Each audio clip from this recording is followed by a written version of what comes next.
We're gonna make some Gouda cheese or Gouda.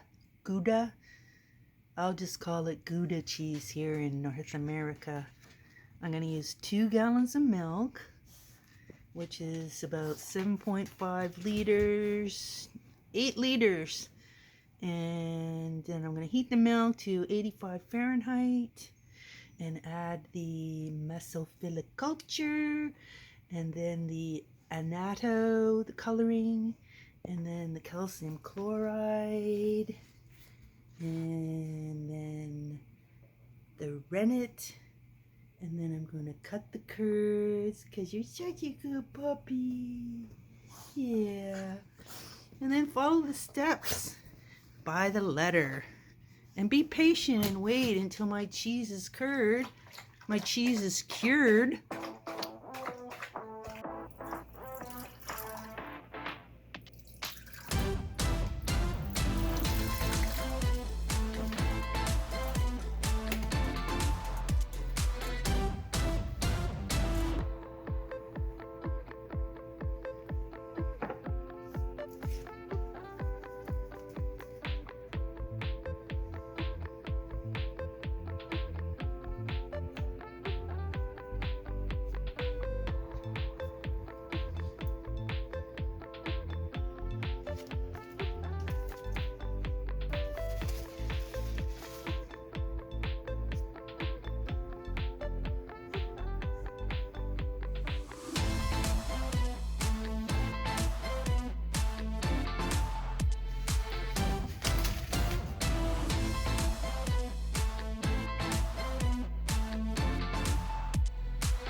I've got calcium chloride after the mesophilic culture, so I Googled that, and I'm going to put this in first and let it get mixed into the milk.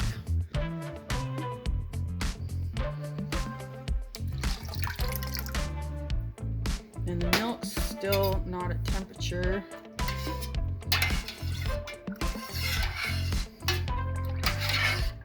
Got to get it up to 86 Fahrenheit. It's still in the high 50s.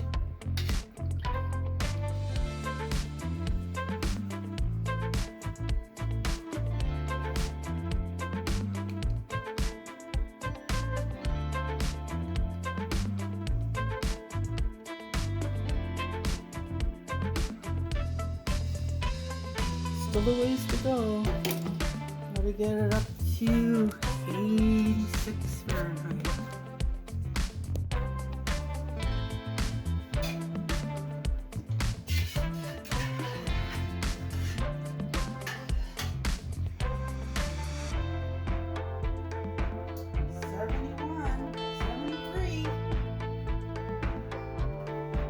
More to go.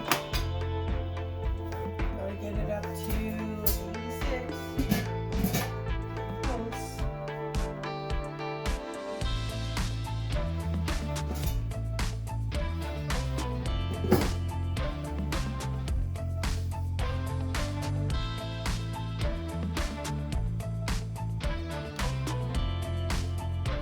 Ooh, 84. I should probably turn it off now because the residual heat will keep heating it up.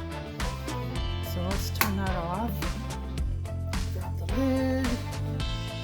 Put that on for another minute and check, and it should be right at what I wanted, 86 Fahrenheit. And then I can put in my mesophilic culture. So I'm going to put in some mesophilic culture now that the temperature of the milk is at the desired temperature.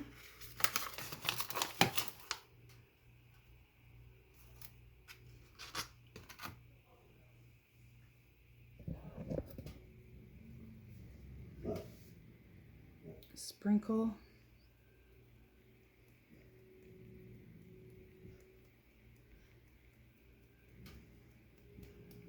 Now I just let that sit on the milk for how long? Now I set the timer for 45 minutes.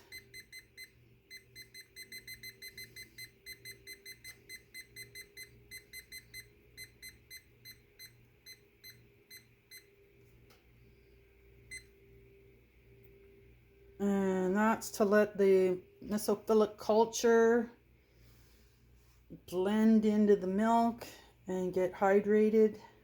So see you back in 43 minutes and change.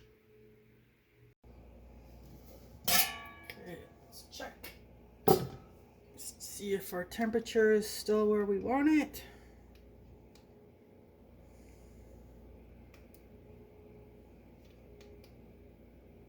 It's 89. I want it 86, but that's not too bad. I'm going to stir in now the, what's it called again?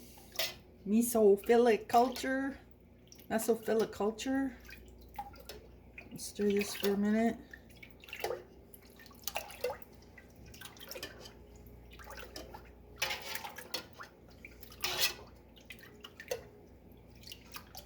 And then I've got this annatto, which I'm really not super keen on coloring my cheese, but I just want to see what it's like doing the original version.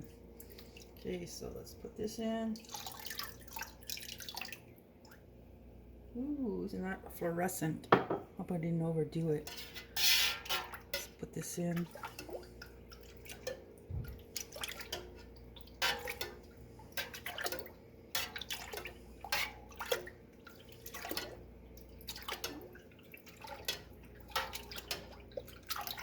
Okay, now the directions say, after I put in the annatto, I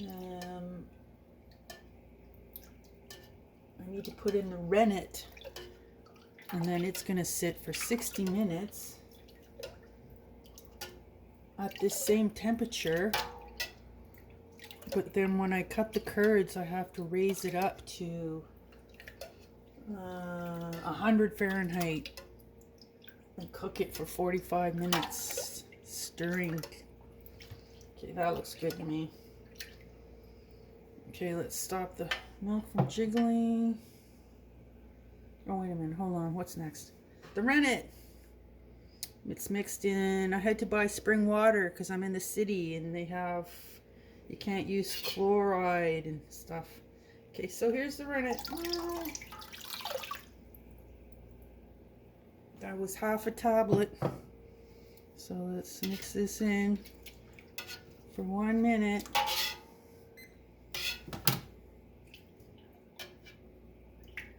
Up and down motion so it gets to the bottom of the pot.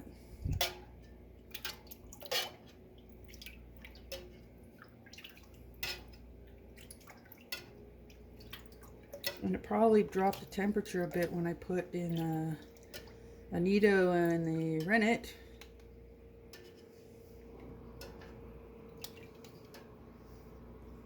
Oh, 87, it dropped it a degree. Oh, 89. Make up your mind.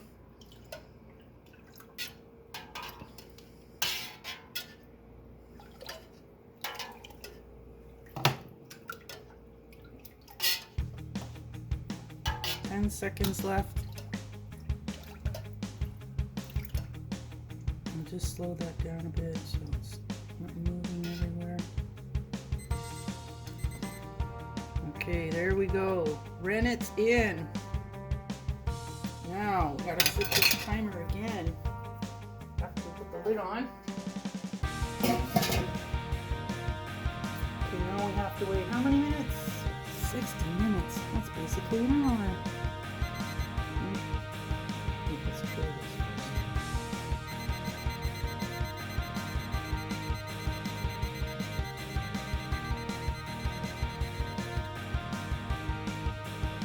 Okay. Extra minute. Okay, well, I'll see you in 60 minutes, and then I'll be cutting the curd.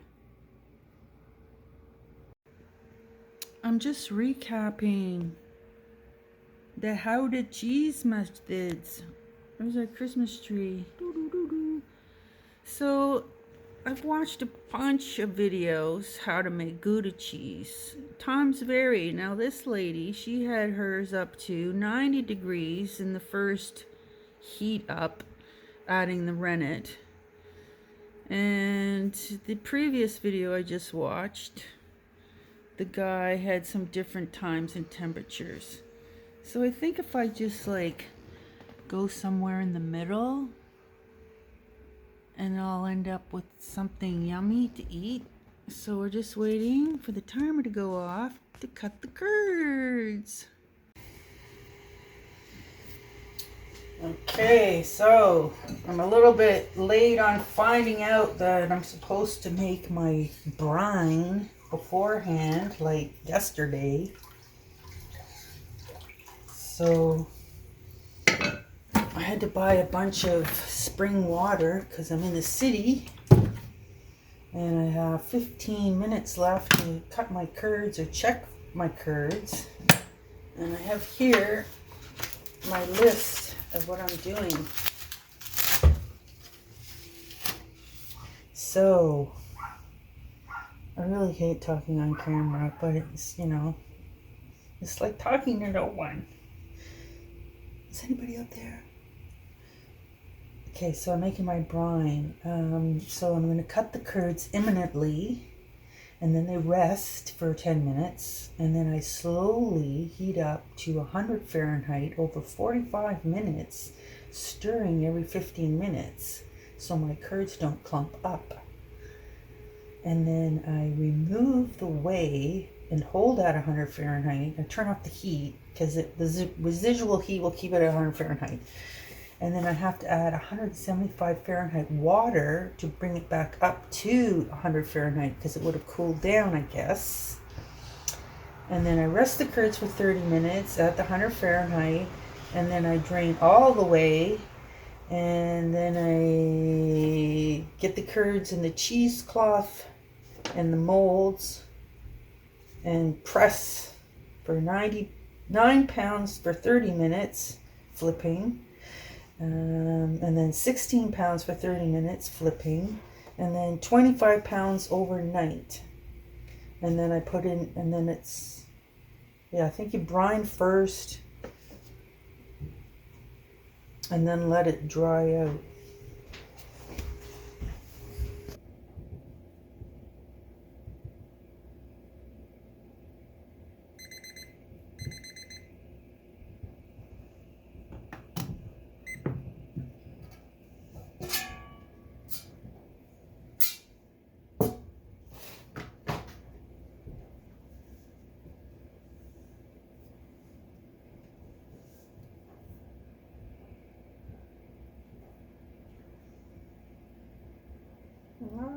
What?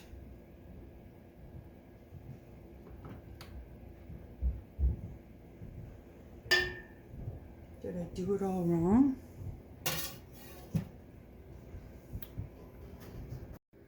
Okay, Houston, we have an issue.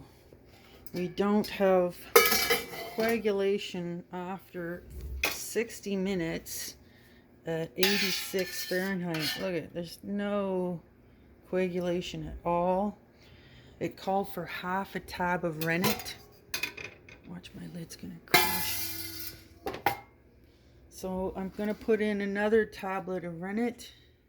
I'm just dissolving this up. Clean finger. And then I'm going to increase the temperature from another video I watched about Gouda cheese, that it should be higher than 86 Fahrenheit, up into the 90s. So I'm turning up the heat. I'm going to put in more rennet, and I'm going to wait another 60 seconds, and then I'm going to see if it gels. And I can do my favorite thing and cut the curd. You can only do this for 1 minute or less than 1 minute. So I'll just talk for another 40 seconds and stir this into the bottom as best I can with my spatula. I didn't want to spend a bunch of money on tools if I wasn't any good at making cheese. I'm pretty proud of my first two cheeses. The first one tastes like Philadelphia cream cheese, and the second one tasted like a very not cured cheddar cheese. Okay, has it been 40 seconds? I think so. Okay, just let this relax. Get the lid back on. Set this for 60 seconds or 60 minutes.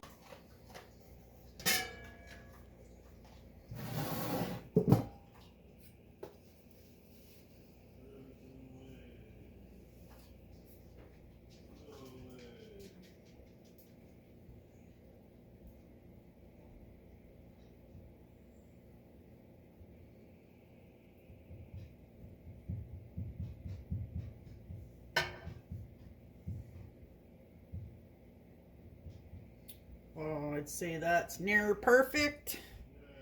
Now I'm gonna cut the curds. Yeah, it coagulated. This is my favorite part.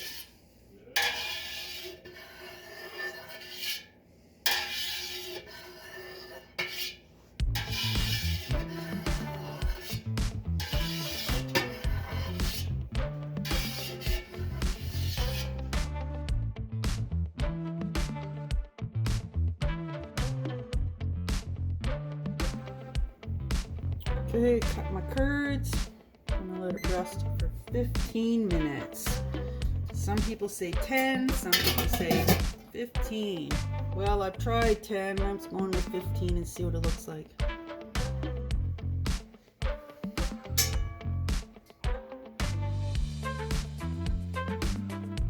Now the tricky part.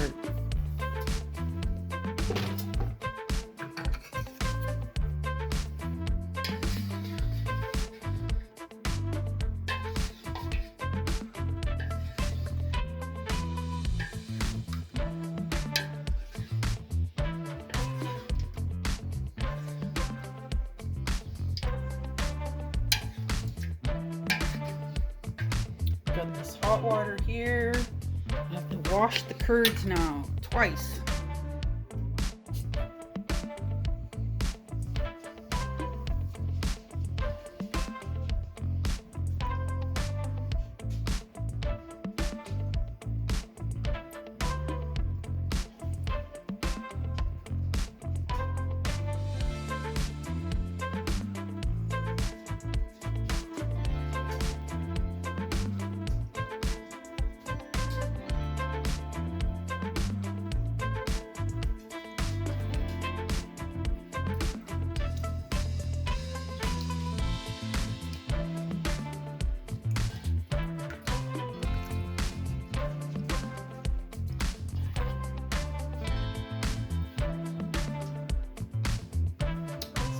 Taking the weight off and then adding hot water, and it's doing that for another 37 minutes.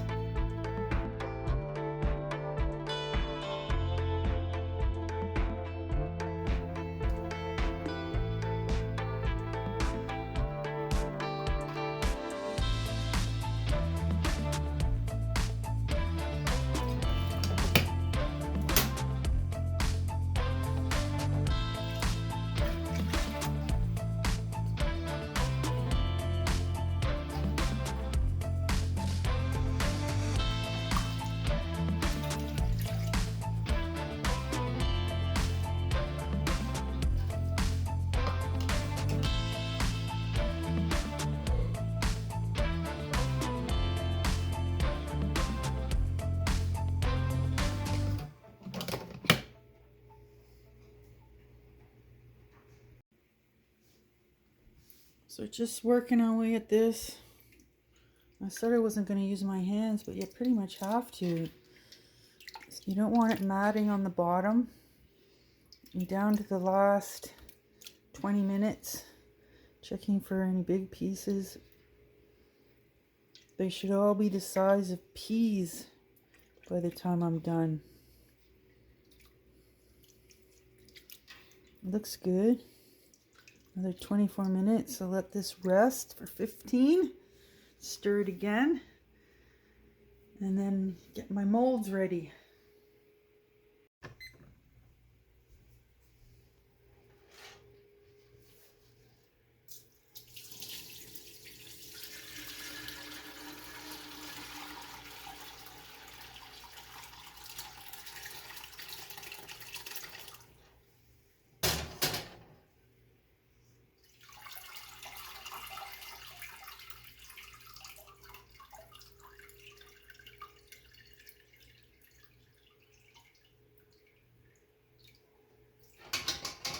I'm just going to dump this because it's mixed with water.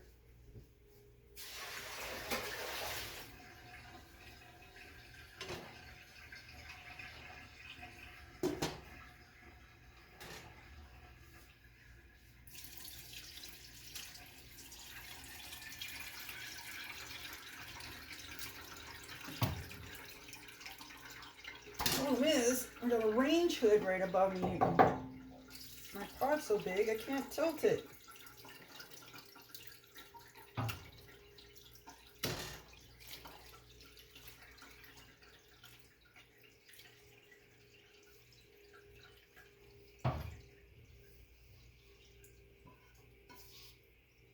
Okay, so far so good. Now I put them in my molds.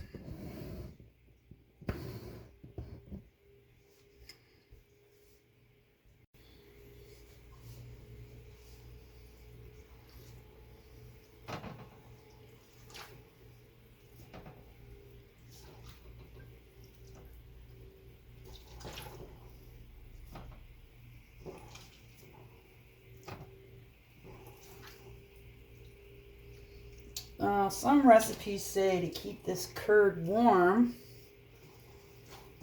while it does its first draining.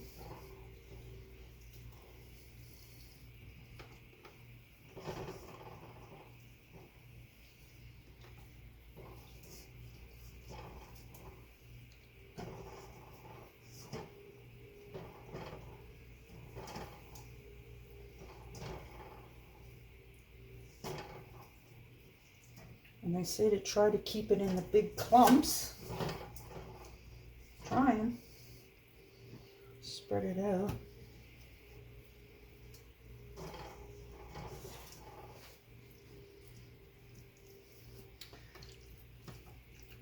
Put this over.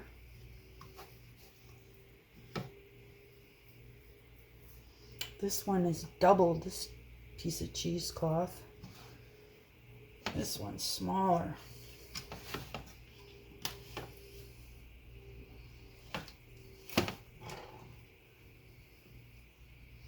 All these threads. Okay, let's just put these on. And then I'm going to put these in the bottom of the pot here. If they both fit.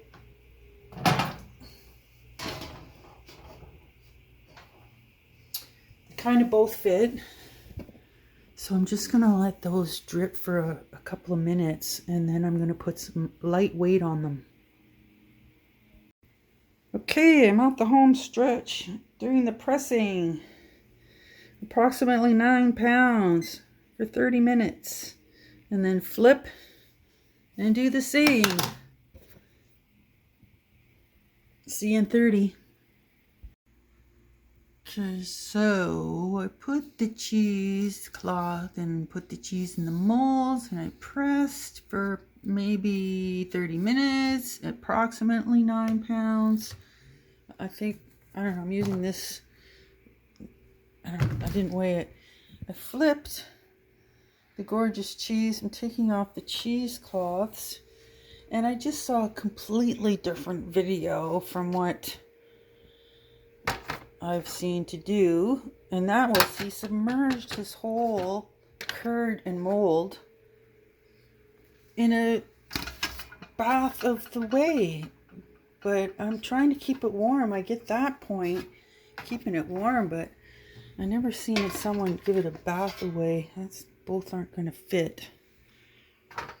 Okay, I'm just going to have to do it on this tray.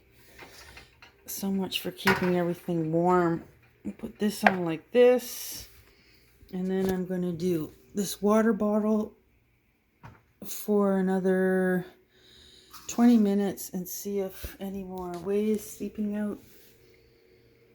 We'll check back in 15 or 20. So I flipped the cheese once, and because these are so small, I don't think I need as much weight. I don't see any more whey coming out. And I have to clear out of this room so I can take over again and make some dinner. Make some pasta.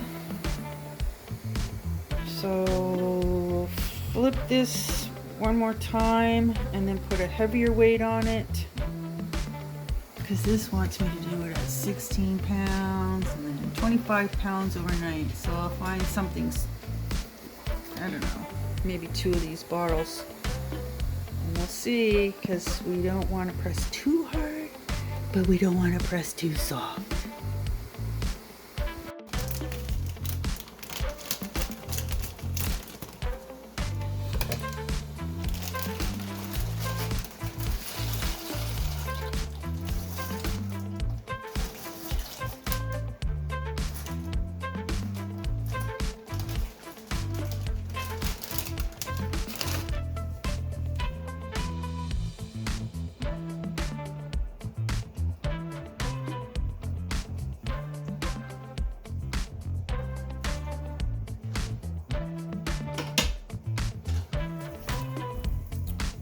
Just cutting up some garlic, some onions, cooking some noodles. put the cheese in my room, on the table. Still pressing. But we need to eat food. That's the thing about cheese making. It takes up your entire kitchen all day long. So,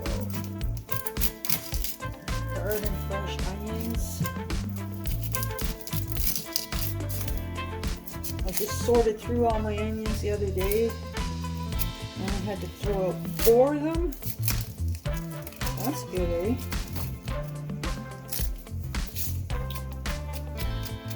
I'm just gonna run that under cold water, because then you don't get your eyes all burned.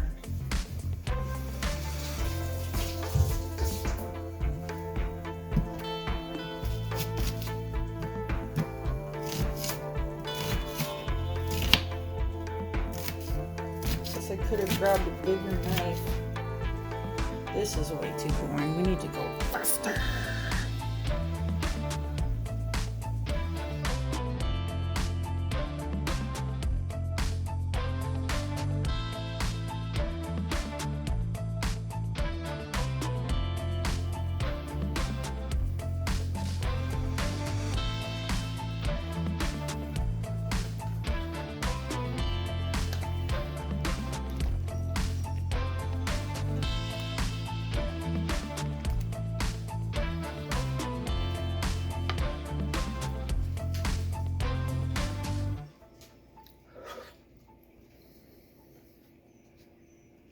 Go roll in the snow, you crazy girl.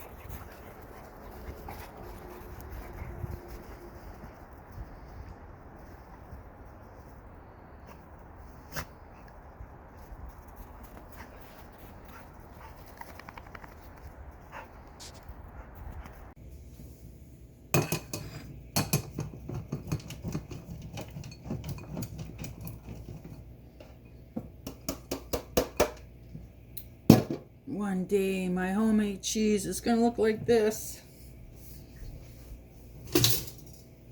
I like to put a little cheese in the bottom, then noodles,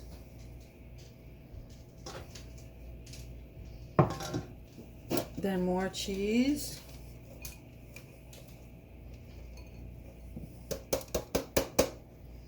then sauce, and then more cheese.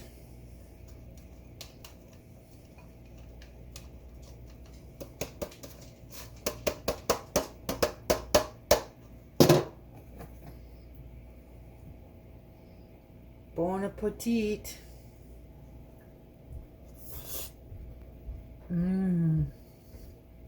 Just what I needed after standing on my feet all day making cheese.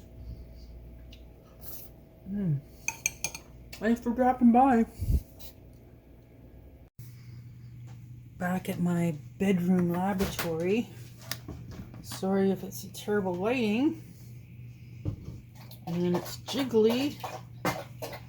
And there's a dog drinking under the table.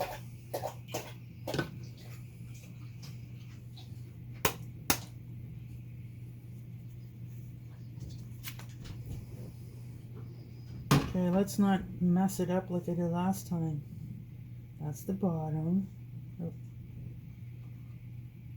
This is the top, so this needs to go down now.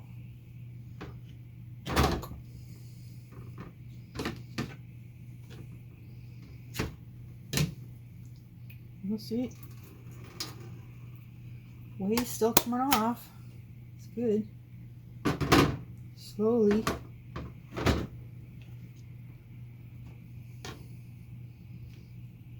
Put these back on. And I'm going to put on 2 bottles.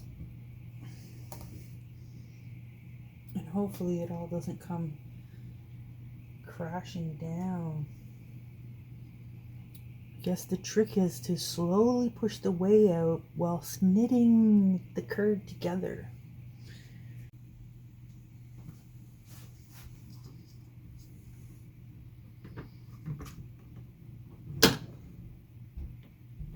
Ooh, lots of whey coming out.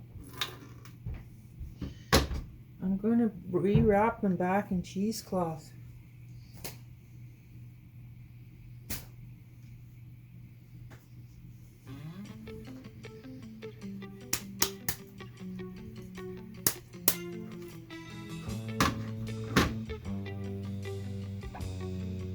Look at it. So far, so good.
Okay, let's see. I'm gonna have to take the weight off this pan.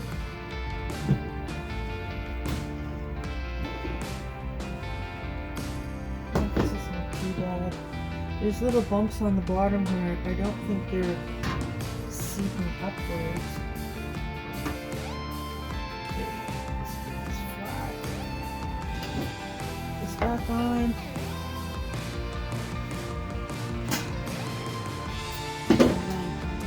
Put this heavy pot of water and then jug. I'm not exactly sure how much weight that is, but it should be okay for my sizes of cheeses. So I'm gonna press that for I think like 8 hours. And then it's going to go in my brine solution.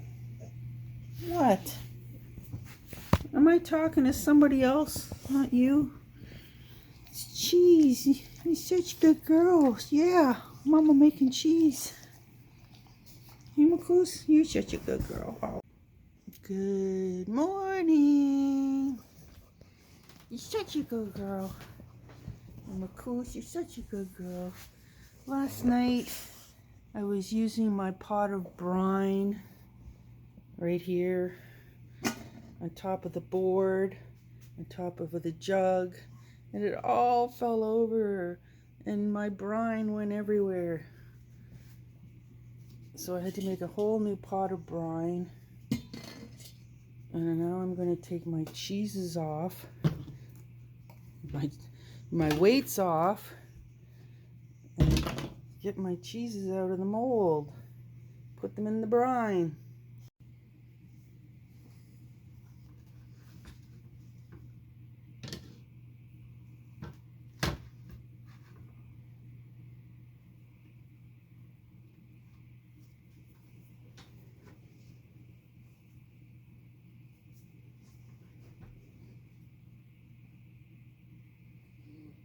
Okay, my little Gouda. Into the bath you go. I think I should have used my bigger pot. They're not both gonna fit in here side by side. This one feels heavier.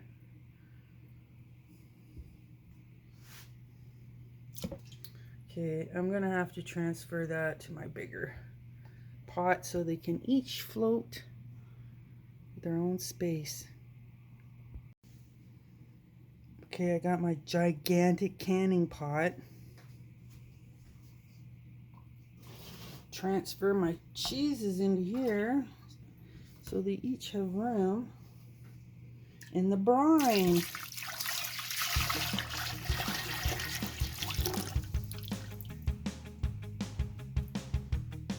Now, there's different methods, it seems, that some people salt the tops of these and then let them be in the brine for 6 hours, and then flip them and then salt the tops again. But I think I'm just gonna not salt the tops and just leave it in the brine for 6 hours, or maybe 3 hours, and then I'll turn and keep it in the brine for 12 hours maybe. I'm gonna go Google that again because these are smaller, so that's something I just learned too. I don't have to press as long if it's a small round of cheese,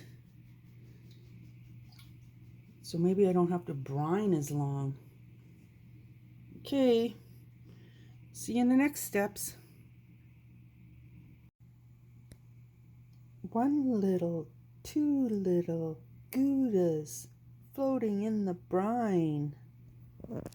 Good morning. Learning so much this third cheese making Gouda. The dogs are always concerned because I'm looking at them and talking to them. Just lay down, go sleepy girls. Okay, I gotta check my Gouda. It's been in the brine long enough, I think, because they're smaller cheeses. I don't think, well, it's more than heavier than a pound of butter. Well, maybe I'll just leave them in here for 1 more hour.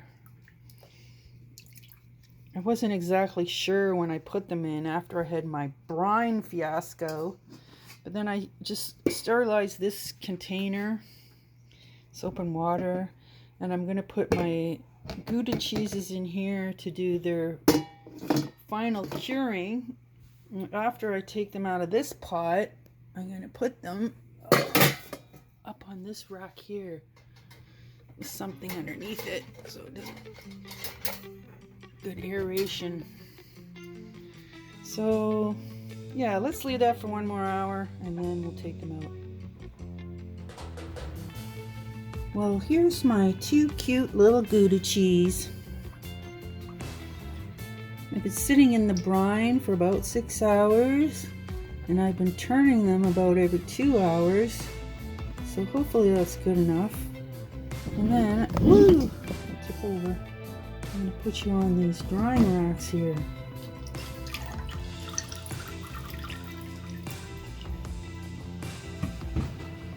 Then switch spots here. Just let my Goudas dry, air dry, and then keep flipping them. And I'm also going to put a piece of cheesecloth over it so it doesn't get dusty.